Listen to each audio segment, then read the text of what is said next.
Hello friends, welcome back to my channel. இன்றைக்கி பாவைக்காய் வச்சு ஒரு ரெசிபி தான் பார்க்க போகிறோம். வாங்க வீடியோக்குள்ளால போகலாம். அதுக்கு முன்னாடி நம்ம சேனலில் ஃபஸ்ட் டைம் பார்க்குற வியூஸ் ப்ளீஸ் சப்ஸ்கிரைப் பண்ணி வச்சுக்கோங்க. அப்போ தான் நான் போட்ட வீடியோஸ் எல்லாமே மிஸ் ஆகாமல் உடனே உங்களுக்கு நோட்டிஃபிகேஷனில் வரும். ஆக்சுவலாக பாவைக்காயில் 2 வெரைட்டி உண்டு. ஒன்று டார்க் க்ரீனாக இருக்கும், ஒன்று லைட் க்ரீனாக இதை மாதிரி இருக்கும். இதை கேரளா பாவைக்கான்னு சொல்லுவாங்க. இதில் நார்மல் பாவக்காயோட கசப்பு கொஞ்சம் கம்மியாக தான் இருக்கும். நாம் இன்றைக்கி பார்க்க போகிற இந்த பாவக்காய் குழம்புக்கு பேர் பாவக்காய் பிட்லா. இதை பிட்லைன்னு சொல்லுவாங்க, பாவக்காய் புட்லான்னு சொல்லுவாங்க. நான் ஏற்கனவே சொன்ன மாதிரி எல்லோரும் ஒரே அரிசி பருப்பு காய் தான் யூஸ் பண்ணுறோம். பட் அதுக்கு வைக்கிற பேரும் அது பண்ணுற விதமும் தான் வேறு, மற்றபடி எல்லாமே சேம் தான். இந்த பாவக்காய் பிட்லா பருப்பு கூட போட்டு தான் பண்ணணும். நான் அதுக்கு ஒரு கைப்பிடி அளவுக்கு துவரம் பருப்பு எடுத்துருக்கிறேன். அதை நல்லா வாஷ் பண்ணிவிட்டு இந்த மாதிரி குக்கரில் ஒரு பவுலில் வச்சு வேக வைக்கிறேன். இந்த மாதிரி வேக விடுறதுனால நமக்கு சீக்கிரமாகவும் வெந்துடும். குக்கரை கழுவ வேண்டிய வேலையும் இருக்காது, தண்ணி செலவும் மிச்சம். பருப்பு வேகிற நேரத்தில் நம்ம அந்த பாவக்காவை கட் பண்ணி வேக வச்சு எடுத்துக்கலாம். பாவக்காய் இந்த மாதிரி கொஞ்சம் தின்னாக ரவுண்டாக ஸ்லைஸ் போட்டு எடுத்துக்கலாம். இந்த மாதிரி வட்டமாக கட் பண்ணுறதுக்கு பதிலாக பாவக்காவை சின்ன சின்ன துண்டுகளாக கட் பண்ணிவிட்டு அப்புறம் நீளமாக கூட கட் பண்ணி எடுத்துக்கலாம். நமக்கு சைஸ் முக்கியம் இல்லை, டேஸ்ட் தான் முக்கியம். பாவக்காயில் பார்த்திங்கன்னா நார்மலாகவே ஒரு கசப்பு தன்மை இருக்கும். ஸோ பாவக்காயோட கசப்பு தெரியாமல் இருக்கிறதுக்கு இந்த மாதிரி புளிக்கரைசலில் கொஞ்சமாக உப்பு சேர்த்து பாவக்காவை வேக வச்சு எடுத்துக்கலாம். பாவக்காவை நல்லா கழுவிட்டு இந்த புளி தண்ணியில் சேர்த்து வேக விட்டுக்கலாம். பாவக்காவை நார்மல் தண்ணியில் வேக வைக்கிறதுக்கு பதிலாக இந்த மாதிரி புளி தண்ணியில் வேக வச்சா கண்டிப்பாக அதில் கசப்பு தன்மை குறையும். ஸோ இது ஒரு டிப்ஸ் தான், பாவக்காய் வேக வைக்கிறதுக்கு ட்ரை பண்ணி பாருங்கள் ஃப்ரெண்ட்ஸ். இப்போ பாவக்காவும் வெந்துருச்சு, நம்ம குக்கரில் வேக வச்ச பருப்பும் வெந்துருச்சு. இந்த பாவக்காய் புட்லாக்கு துவரம் பருப்புக்கு பதிலாக மைசூர் பருப்பு ஆட் பண்ணியும் பண்ணலாம். பட் கண்டிப்பாக ஏதாவது ஒரு பருப்பு ஆட் பண்ணி தான் பண்ணணும். இப்போ பாவக்காவையும் பருப்பையும் தனியாக வச்சுட்டு கேஸ் ஸ்டவ்வில் ஒரு கடாயை வச்சுக்கலாம்.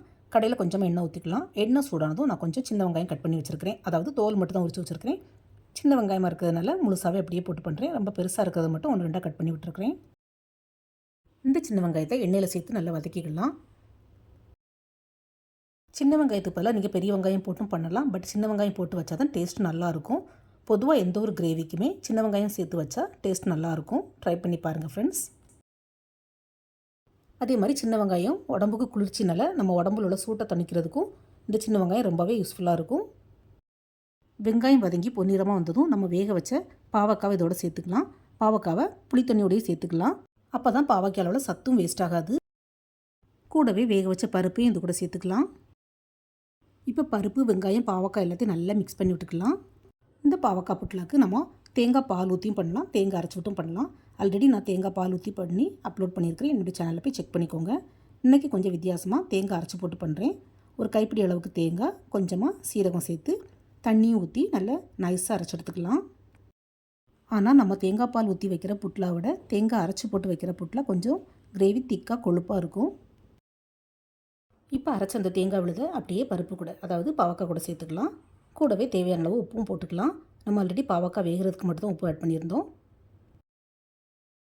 இதுக்கப்புறமா மசாலாலாம் ஆட் பண்ணிக்கலாம். கொஞ்சம் மஞ்சள் தூள், காரத்துக்கு தனி மிளகாத்தூள், கொஞ்சம் மல்லித்தூள், அப்புறம் கொஞ்சம் சாம்பார் பவுடர், கடைசியாக ஃப்ளேவருக்கு கொஞ்சமாக பெருங்காயத்தூள் சேர்த்து நல்லா மிக்ஸ் பண்ணி விட்டுக்கலாம்.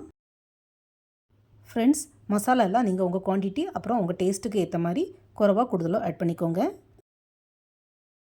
இந்த மாதிரி நல்லா மிக்ஸ் பண்ணி விட்டதுக்கப்புறமா குக்கரில் கூட ஒரு 2 to 3 விசில் வச்சு எடுத்துக்கலாம். பட் நான் இன்றைக்கி கடாயில் தான் கொதிக்க விட போகிறேன்.